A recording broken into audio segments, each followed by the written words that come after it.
Voilà, on se retrouve avec des pointures européennes de la transformation. Jimmy et son bébé, le dernier Hot Rod qui est derrière nous, nous a rejoint. Une dernière petite question quand même à Buller qui gardera un super souvenir de cette transformation de l'Electra Bishop Garage. Buller, votre prochain projet, je crois que c'est autour de cette moto, hein. Oui, mon prochain projet, c'est sur cette base de cette Harley Davidson, une grosse transformation et un gros custom sur ce Chevrolet.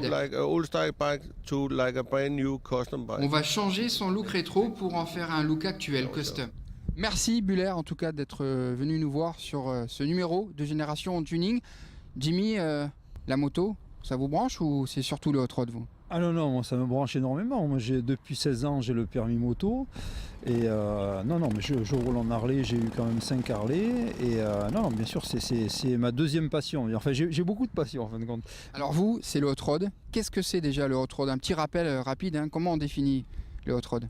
Alors, le hot rod, c'est un véhicule qui a un châssis séparé de la coque.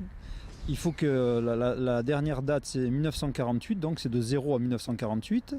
Après, il faut que tu aies le moteur à l'avant et qu'il soit propulsion. Voilà, donc ça c'est les bases. Et donc après tu changes de catégorie, tu deviens less LED, custom, etc. Tu vois, donc le hot rod c'est ça, c'est jusqu'à 1948. Voilà. Le dernier bébé, c'est ce Chevrolet pick-up. Ouais, donc celui-ci c'est un Chevrolet pick-up 1956, c'est un caméo. Donc c'est un modèle très rare puisque le trois quarts des pick-up de ces années-là c'est des step side, avec les grosses ailes apparentes. Donc ça c'est le modèle luxe de l'époque du Chevrolet pick-up. Alors Jimmy, je vais te couper un petit peu. On va demander un petit mot à Stéphane, c'est le propriétaire de ce hot rod. La banane jusque là, hein, avec ce dernier bébé. Ouais, c'est un très très beau véhicule. On était parti pour le faire propre, pour le faire marrant, et puis on s'est emballé et on a bien dérapé, et on l'a dérapé je pense dans le bon sens, à en faire vraiment un très beau véhicule. On voulait faire un véhicule marrant, mais là je crois qu'on a tapé fort et on a essayé de faire le maximum par rapport à ce qu'on sait faire, nos moyens, etc. quoi. Et le temps. Alors Jimmy, on va rentrer en détail un peu sur le véhicule, au niveau moteur déjà. Alors la mécanique c'est un moteur nouvelle génération, un 350 Chevrolet 5,7 litres. Donc cette mécanique, bon, elle fumait quand il a eu. Donc j'ai redémonté la mécanique et je lui ai refaite. Et c'est pour ça que quand je suis parti aux US, bon, j'ai acheté plein de pièces. Et donc on a mis un petit peu de la pièce performance. Ça fait qu'il doit avoir, on va dire, sûrement 300 chevaux. En termes de performance, pour que ça parle un peu aux gens et consommation, les chiffres. Oui, bon, mais les consommations... Ça fait peur? Ouais, on va peut-être pas en parler. Non, mais une conso, c'est-à-dire si tu roules sur l'autoroute, ça va, mais après en ville, c'est 20-25, hein, tu vois. Et bon, sur l'autoroute, tu descends à 18, quoi, ouais. Sinon, après la boîte, c'est une boîte TH350 automatique à 3 vitesses, comme il y a sur le 3/4 des américaines. Le pont, donc c'est le pont de la Caprice, je l'ai rabaissé de une spire et demie pour qu'il soit vraiment au ras du sol, tu vois.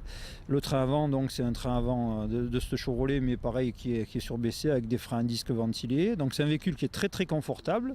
C'est vraiment l'américaine, c'est avec la direction super souple et qui freine bien. Un véhicule sûr, quoi, tu te sens vraiment bien dedans.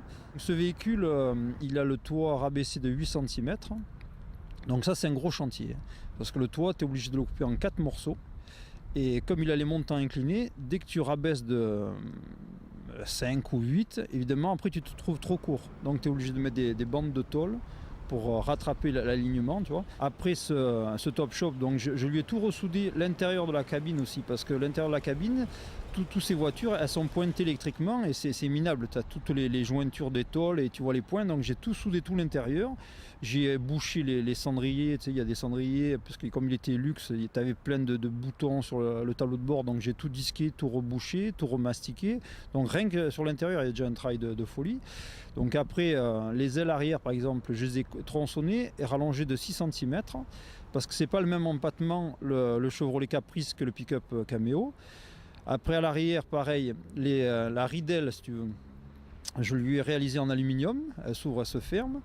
Donc la tôle qui est en dessous, c'est pareil, elle est faite en aluminium. Mais ce que j'ai voulu faire pour que justement, on va dire, pousser le bouchon plus loin, parce que l'arrière d'origine est vraiment très laid, il est à la verticale, tu sais. Donc je l'ai incliné de 20 cm, tu vois, un peu comme sur les Chevrolet Nomade, et ça fait vachement custom, et ça fait surtout ressortir bien les feux arrière, tu vois. Donc après je lui ai réalisé entièrement le pare-choc arrière, il est en polyester, en une seule pièce, parce que d'origine il est en fer et il pèse de la folie. Donc je lui ai fait la plaque encastrée à l'intérieur avec les petites moulures que tu verras derrière. Et donc on a repris tout ce qui est butoir de pare-choc et banane et tout rechromé, parce qu'on avait décidé de peindre la partie centrale. Bon, après on a commandé des belles roues des American Racing en 18 pouces, c'est du 8 par 10 devant et 10 par 15 derrière. Donc là c'est pareil, on avait essayé des jantes en 9,5, ça passait très bien. Quand on les a reçues, ils nous ont envoyé des 10, donc il a fallu tirer sur les ailes, tu vois, rallonger les tirants d'ailes. C'est toujours comme ça, ce qu'il y a de un petit peu chiant, et bon, et ça fait le charme quand même, c'est que tu commandes des pièces, il t'arrive jamais les bonnes, et tu es tout le temps obligé de remodifier, de reprendre les trucs. Bon, mais c'est vrai qu'il y en a que ça décourage. Bon, moi je suis vraiment à 300% là-dedans, et puis bon, ça c'est ma vie. Hein. Et néanmoins, la peinture, c'est le point fort un peu de cette voiture. Elle est magnifique. 92 € le kilo, je crois, non? Ouais, c'est ça, 92 € le kilo, et il y a plus de 10 kilos dessus. Et puis en plus, c'est un gros souci parce que cette teinte-là, donc c'est 80% de nacre. Donc on a Thierry qui nous a appliqué ça avec Maestria. Et si tu veux, il faut d'abord peindre le véhicule en blanc, tu vois. Donc déjà, c'est un coût. Une fois que tu passes ça, donc tu passes cette fameuse couleur qui est incolore, tu vois, et il en met des couches, et il faut s'arrêter à temps parce que sinon elle change. Et comme on a tout peint séparément, puisque le véhicule est trop gros, c'était impossible à réaliser, si tu veux, en une seule fois, parce qu'il y a les retours derrière la cabine. Donc il fallait faire attention aux différences de teinte, et c'était un sacré challenge, tu vois.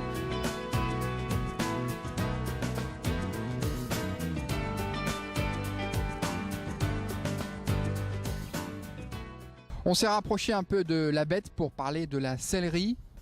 Plutôt pas mal, hein, sur ce modèle. Tu as dans les gaufrages, c'est tout de l'Alcantara, parce que Stéphane voulait que de l'Alcantara et que du cuir, hein, puisque c'est vrai qu'on est resté dans l'esprit luxe du véhicule. Et tout l'extérieur, c'est tout du cuir. Donc là, rien que pareil, sur chaque panneau de porte, je sais pas, j'ai dû passer une semaine, on va dire, pour faire 2 panneaux de porte, tu sais, depuis le départ, le traçage. Il faut déjà trouver, tu sais, l'engineering, il faut trouver le spirit de ce que tu vas faire.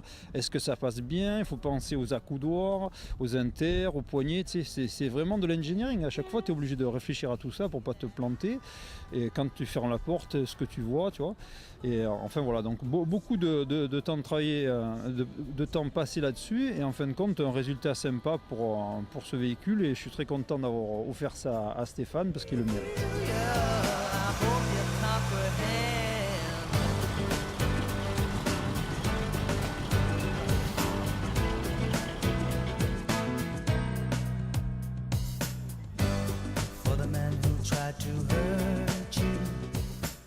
Et en plus, il y a même les vitres électriques sur ce pick-up d'enfer. Voilà, c'est terminé pour ce nouveau numéro de Génération Tuning.